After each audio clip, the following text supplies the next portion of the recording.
47তম প্রতিষ্ঠা বার্ষিকী, এই প্রতিষ্ঠা এই দলটা কে সৃষ্টি করতে পারে বলেন? শহীদ জিয়াউর রহমান সাহেব এই দলটা প্রতিষ্ঠিত করছে কি কারণে? এরা করছে দেশকে গণতন্ত্র ফিরে দেওয়ার জন্য, বাকস্বাধীনতা ফিরে দেওয়ার জন্য। উনি দেশের সঙ্গে একটা বিশৃঙ্খলা ছিল।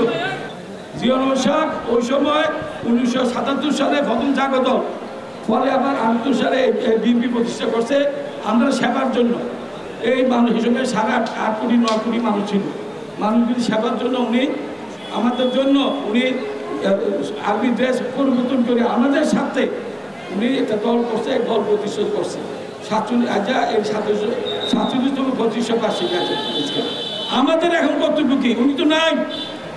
উনি 71-এ উনি বাংলাদেশে 6টা বিভাগী থানা আসতো, ফুস আসতো। উনি জাজপুরের অধিনায়ক ছিল।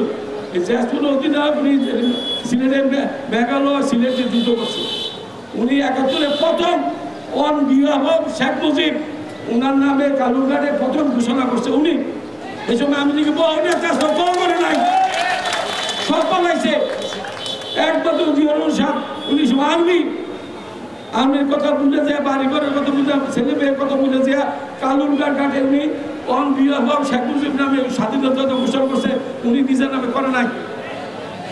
এরপরে যুদ্ধ শুরু হয়েছে, যুদ্ধ করছে, যুদ্ধ দেশ করবে, দেশ স্বাধীনের পরে আবার উনি আর্মিতে চলে গেছে। উনি শৃঙ্খলা বজায় রাখছে।